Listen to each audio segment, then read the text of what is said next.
అరే వార్తలు చదివే మూర్తి కొడుకు ఏడ్రా వచ్చిండ అయ్యాలా వచ్చినా సారు వచ్చినావా నువ్వు లేచి నిలబడు. నిలబడ్డా సారు. నిలబడ్డావా? నువ్వు పదే చదువురా, పదే చదువు. చదువుతా సారు. పదెక్కం కదా సారు. ఇగో చదువుతున్నా. ఎంతైనా వార్తలు చెప్పే మూర్తి కొడుకును కదా, ఈ పదవ ఎక్కం లెక్కన నాకు. ఇగో చదువుతున్నా సార్. ఈనాటి పదవ ఎక్కం చదువుతున్నది మూర్తి కొడుకు శనార్థి. పదెక్కం 10, 10 బాగానే ఉన్నాయి.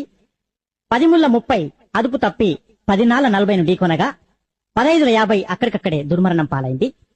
16 60 10 70కి తీవ్ర గాయాలయ్యాయి. ఇప్పుడే అందిన వార్త 10 80 మతి స్థిమితం లేక తప్పిపోయి కనబడటలేదని తెలిసింది. పట్టుకున్న వారికి 10 90,000 రూపాయలు అందజేస్తారన్నారు. ఈనాటి ముఖ్యాంశాలు 10 10